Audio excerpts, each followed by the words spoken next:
Actually இன்னைக்கு ஒரு ரெஸ்கியூக்கு கூப்பிட்டாங்க. வந்து பார்த்தா இன்னைக்கு நம்ம ரெஸ்கியூ பண்ண ஆள் வந்துட்டு இவருதான். இவர் வந்துட்டு மண்ணுளி பாம்புன்னு தமிழ்ல சொல்லுவாங்க. In English we call them like sand boa. இவர் வந்துட்டு இந்த சாண்ட் ஹோல்ல இருந்திருக்காரு. இங்க இருந்து இங்க வந்திருக்காரு. சோ இங்க இருக்கவங்க பார்த்துட்டு பாம்புன்னு பயந்து நம்மளுக்கு கூப்பிட்டுருக்காங்க.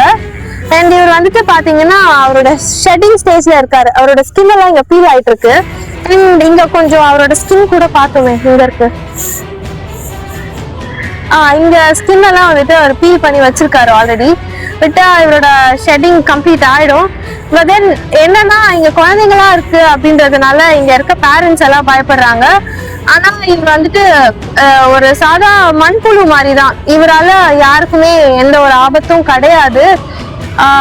அண்ட் இவருக்கு வந்துட்டு 2 தலை இருக்கு அப்படின்னு சொல்லுவாங்க.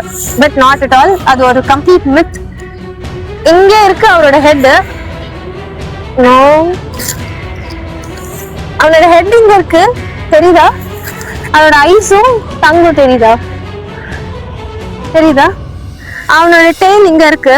இந்த டெய்ல் வந்துட்டு கொஞ்சம் குண்டா மொக்கையா இருக்கிறதுனால 2 தலை அப்படின்னு சொல்லி தப்பா புரிஞ்சிட்டு இருக்கோம். பட் இவனுக்கு ஒரு தலை தான் இருக்கும். இவன் தான் அந்த மண்ணுளி பாம்பு.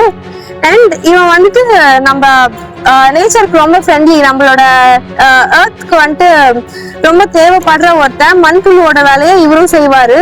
இவனால யாருக்குமே எந்த டேஞ்சரும் கிடையாது. இவன் ரொம்ப ஃப்ரெண்ட்லியான பாம்பு. ஆனா இங்க பயப்படுறதுனால நம்ம இவனை வந்துட்டு ரீலோகேட் பண்ண போறோம்.